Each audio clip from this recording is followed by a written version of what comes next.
Торможение двигателем не совсем корректный термин в том смысле, Engine braking is not a completely correct term in the sense that the name does not fully reflect the essence of what is happening. In reality, engine braking consists of several stages. It all starts with bumper braking, then braking is performed by the radiator lining. After that, the braking continues with the radiator, and only then does the engine itself begin to brake. Начинается торможение, собственно, двигателем. Доброе утро, дорогие товарищи. Good morning, dear comrades. Kind request of our spectators made me turn to the road accidents analysis. In my deep conviction, most accidents could have been avoided if at least one of the participants of the accident had acted a little more reasonably. Surprisingly, this also applies to such commonplace as distance incontinence. Today we are talking about this commonplace. Well, the question seems to be extremely obvious. I wonder what can be simpler and more understandable than the right distance. However, judging by the comments on the internet, this question is not obvious to everyone. And judging by the results on the roads, for some dudes it's not obvious at all. No, I have not the slightest doubt that you just understand everything and do everything right. But surely, there are a lot of people around you who are not well taught, and they don't understand everything. Something is still not obvious to them. Show them this video.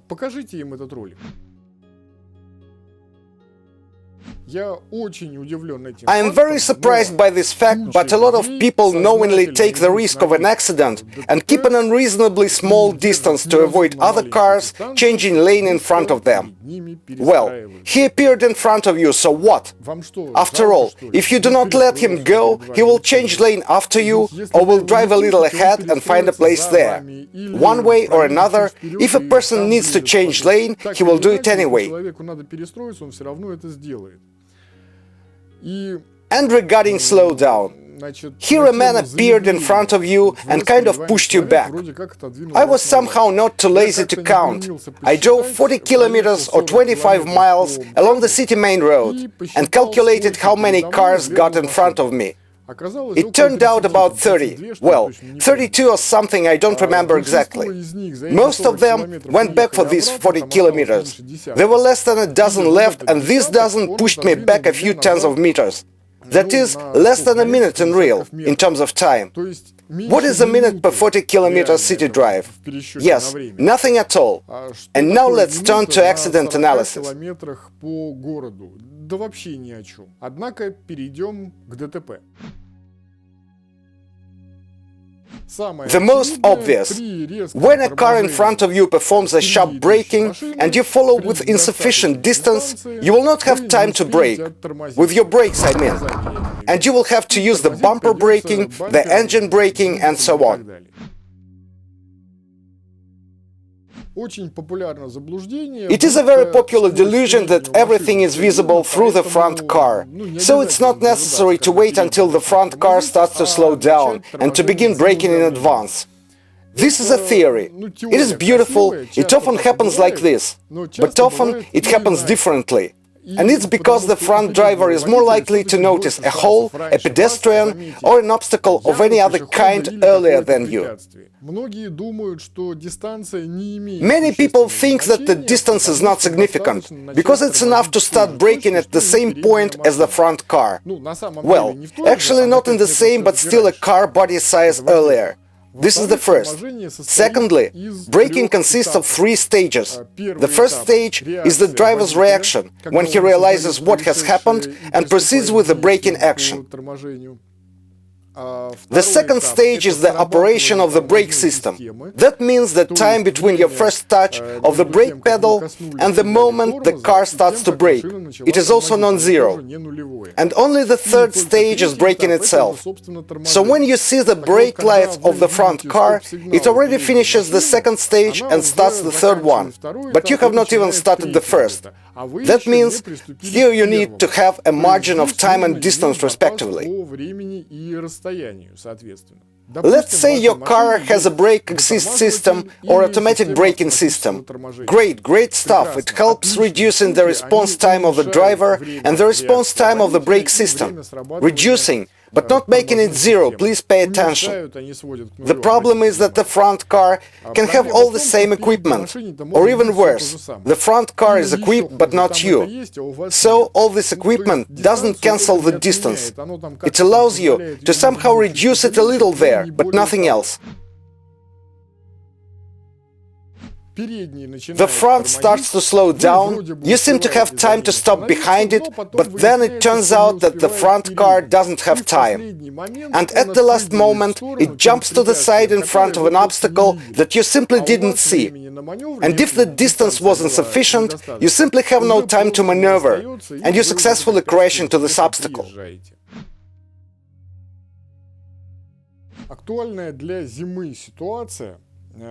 Quite an actual winter situation. Let's say this is ice. Yes, that's gray. And then we have asphalt. And some absolutely trivial situation. The traffic light is red.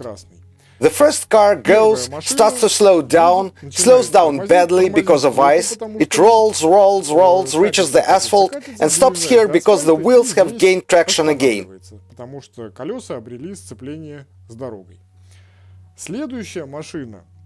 The next car, even if it was keeping a fairly long distance, also starts to slow down.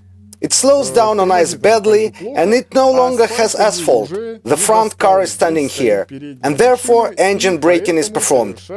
It is in the first place because of the mix of ice and asphalt in winter. The distance in winter should be greater than in summer. Дистанция зимой должна быть больше, чем летом.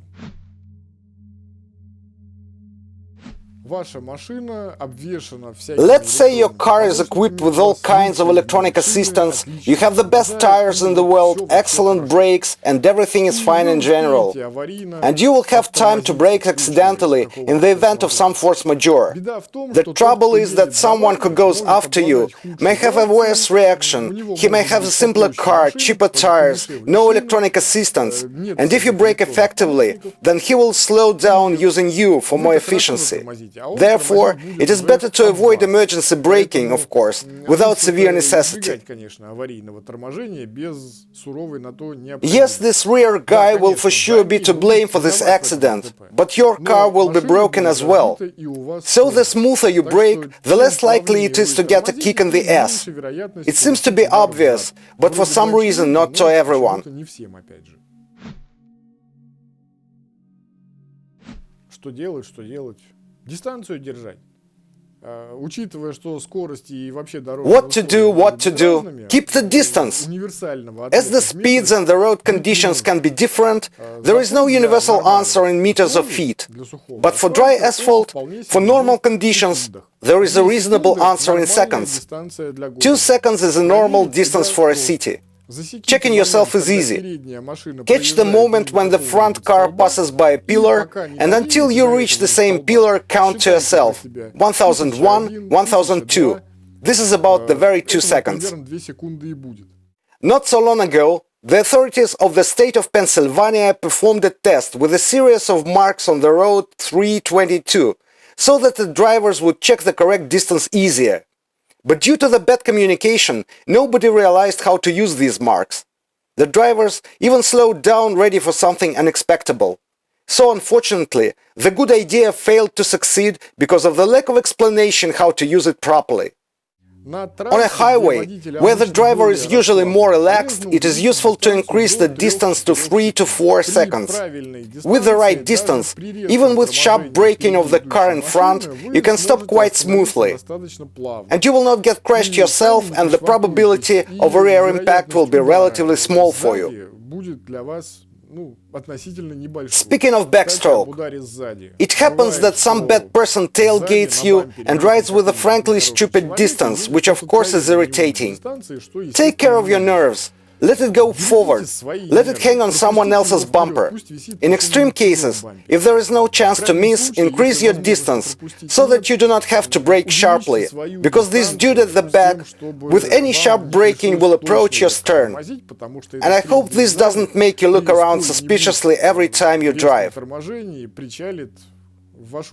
In addition to the situations already described, the correct distance increases your chances in case of hard force majeure. What do I mean? The front car may not just start to slow down, but unexpectedly stop as a result of, for example, an accident. In this case, maybe you will not have enough time to stop, even with 2, 3 or 4 seconds distance. However, you will have time to make a decision and a chance to slow down and possibly go around this unexpected obstacle. Subscribe in order not to become a client of the car body shop. Good night. Спокойной ночи.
Not so long ago, the authorities of the state of Pennsylvania performed a test with a series of marks on the road 322, so that the drivers would check the correct distance easier. But due to the bad communication, nobody realized how to use these marks. The drivers even slowed down ready for something unexpected. So unfortunately, the good idea failed to succeed because of the lack of explanation how to use it properly.